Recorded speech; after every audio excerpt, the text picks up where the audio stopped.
121 kampung di Sorong Selatan terima dana sebesar 97,9 miliar. Pemda minta sisipkan untuk sarana ibadah. Pemerintah Kabupaten Sorong Selatan meminta kepada 121 kepala kampung agar dapat menyisipkan sebagian anggaran untuk pembangunan sarana ibadah maupun kegiatan keagamaan yang ada di masing-masing kampung. Hal ini disampaikan Sekretaris Daerah Densnau, SPMSIPM sesaat sebelum menyerahkan secara simbolis anggaran kampung dan BLT tahap 1 dan 2 di ruang rapat kantor Bupati Sorong Selatan Selasa 11 Juni 2024. Dens menjelaskan, alokasi anggaran bagi kampung yang bersumber dari APBN ini merupakan program pemerintah pusat dalam rangka mempercepat pembangunan kampung tetapi juga membantu masyarakat melalui bantuan langsung tunai kepada keluarga tidak mampu. Melalui anggaran kampung ini diharapkan dapat dilaksanakan sesuai program dan kegiatan yang telah direncanakan pada musyawarah kampung. Pemerintah hadir itu ya kerja-kerja yang seperti begini. Ya, sebagai perpanjangan tangan pemerintah hanya sebagai hamba untuk melayani masyarakat, melayani warga ya seperti begini. Berproses ya, proses ya sesuai jadwal. Ya, kalau yang sudah dokumen lengkap, bagus ya udah langsung berproses. Yang saya pernah bilang itu, pemerintah dan negara ini tidak kiamat, tidak habis.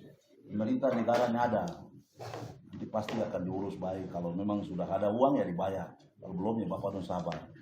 Kepala Badan Pemberdayaan Masyarakat Kampung dan Kelurahan Yohan Bodori Esos MTRAP mengatakan terkait dengan mekanisme penyaluran dan pelaksanaan dana kampung sebagaimana telah disampaikan pada pertemuan dengan Bupati Sorong Selatan beberapa waktu lalu. Untuk itu dalam pelaksanaannya perlu diperhatikan waktu dan sasaran program dan kegiatan yang sudah direncanakan sebelumnya. Yohan mengatakan total anggaran sebesar 97,9 miliar lebih oleh Kementerian Desa tersebut diberikan kepada 121 kampung dan kelurahan sekabupaten Sorong Selatan dengan sasaran pembangunan kampung serta bantuan langsung tunai kepada masing-masing kepala keluarga. Perlu diketahui bahwa sesungguhnya batas waktu itu terhitung nanti tanggal 15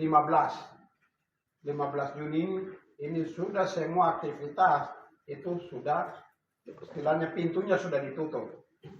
Ini ada berapa kabupaten, Bapak Sekda perlu kami laporkan. Bersyukur kita sudah dalam zona aman. Dokumen penyaluran terkait dengan dokumen ini. Kita bersyukur kita Sorong Selatan aman. Dan saya berharap supaya hal ini harus ada dalam seperti tahap kedua lagi. Ya, kita harus. Kemarin saya sampaikan bahwa setelah terhitung bulan Juni ini Bapak Doran terima, selanjutnya Juni Juli itu sudah harus semua aktivitas sudah di Agustus atau September sudah harus laporkan.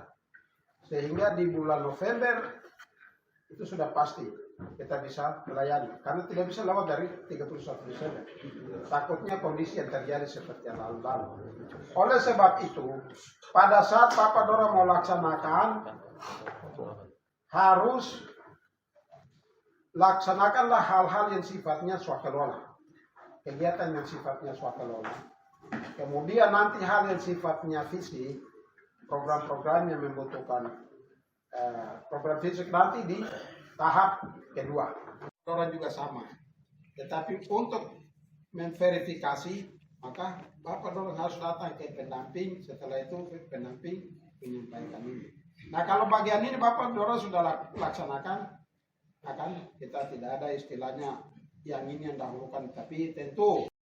Sementara TAPM Kabupaten Sorong Selatan Ismail mengungkapkan berdasarkan hasil pertemuan antara pendamping dengan tim Badan Pemberdayaan Masyarakat Kampung membahas hal-hal penting berkaitan dengan realisasi dana kampung tersebut, di mana setiap dokumen yang diajukan kepala kampung wajib diverifikasi oleh pendamping sebelum dikirim kepada tim BPMK. Hal ini dilakukan untuk menertibkan dokumen administrasi pelaporan serta mendukung realisasi dana kampung pada tahun 2025 tidak mengalami keterlambatan seperti tahun ini. Sudah kita syukuri bahwa dana sudah masuk di rekening kas kampung, tetapi syarat untuk mencairkan itu harus ada dokumen perencanaan dan dokumen keuangan. Dokumen perencanaan yang terdiri dari rencana kerja pemerintah kampung tahun 2024 dan rekening keuangan dalam hal ini APBK.